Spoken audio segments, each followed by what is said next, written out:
January 15, 1974. Wichita, Kansas.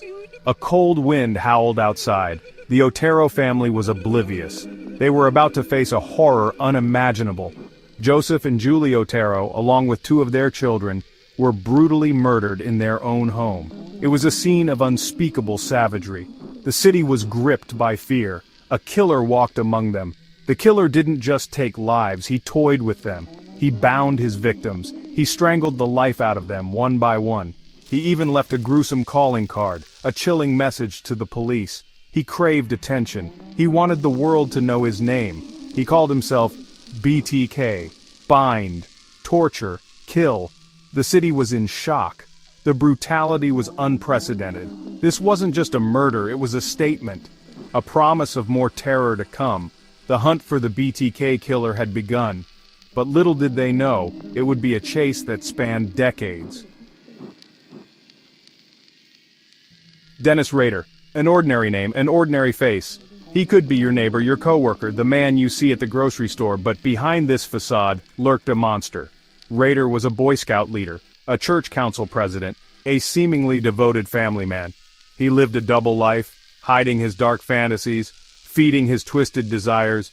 He meticulously documented his crimes, took trophies, relived the horror in his mind. He enjoyed the power, the control, the fear he instilled. He saw himself as a predator, the people around him his prey. Wichita was his hunting ground. He blended in seamlessly, all the while plotting his next move.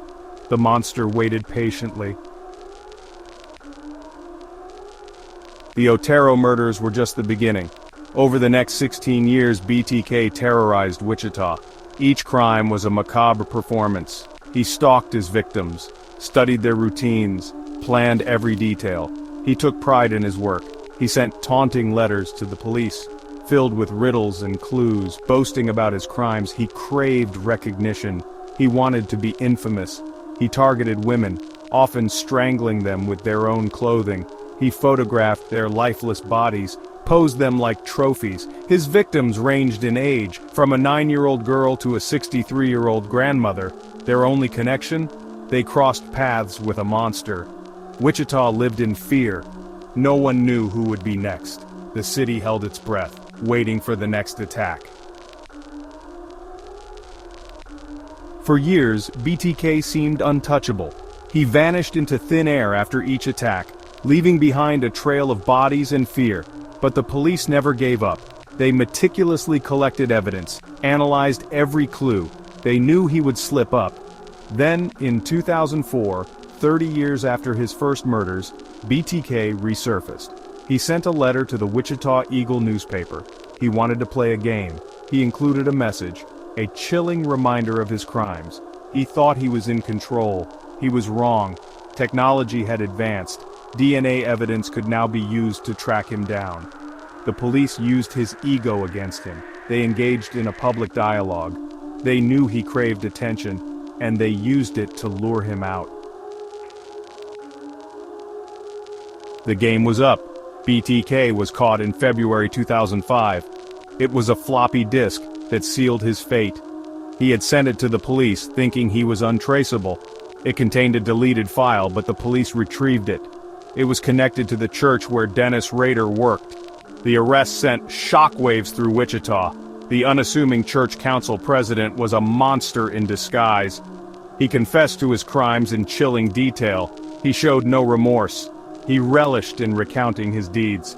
"I brought some stuff in that I was going to use on her," Rader confessed about one intended victim. But she, fortunately for her, unfortunately for me, she wasn't there. His words, devoid of empathy, sent chills down the spines of investigators. Each syllable was a testament to his depravity. Section 6. Scars that never heal. The unending agony of loss.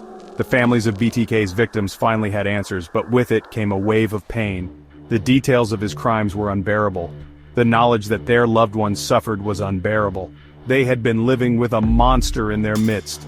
The families shared their stories, their pain, their anger. They spoke of the gaping hole left in their lives. Their loved ones were more than just victims. They were daughters, sons, mothers, fathers. Their lives were cut short, stolen by a man who reveled in their suffering. The trial was a media spectacle. The world watched as the details of BTK's crimes unfolded. But for the families, it was a painful reminder of their loss. They were forced to relive the horror, to face the monster who took so much from them. Section 7. Behind bars, life imprisonment and public fascination. Dennis Rader was sentenced to 10 consecutive life sentences. He would die in prison. He showed no remorse. He seemed to enjoy the attention. He reveled in his infamy. Even behind bars, BTK remained a source of fascination. True crime documentaries and books explored his case, trying to understand the mind of a serial killer. Some saw him as a monster, others, a victim of his own twisted desires. He became a macabre celebrity. People wrote him letters, requested his autograph. He was a reminder that evil can lurk in the most unexpected places. Section 8. Legacy of Fear. The Enduring Impact of BTK. The shadow of BTK's crime still hangs over Wichita. The city remembers its victims. The fear he instilled lingers. He changed the way people lived. They were more cautious, less trusting. His case highlighted the importance of forensic science. DNA evidence became a crucial tool in solving crimes. It revolutionized investigations. BTK's capture brought closure. But it also brought a chilling realization.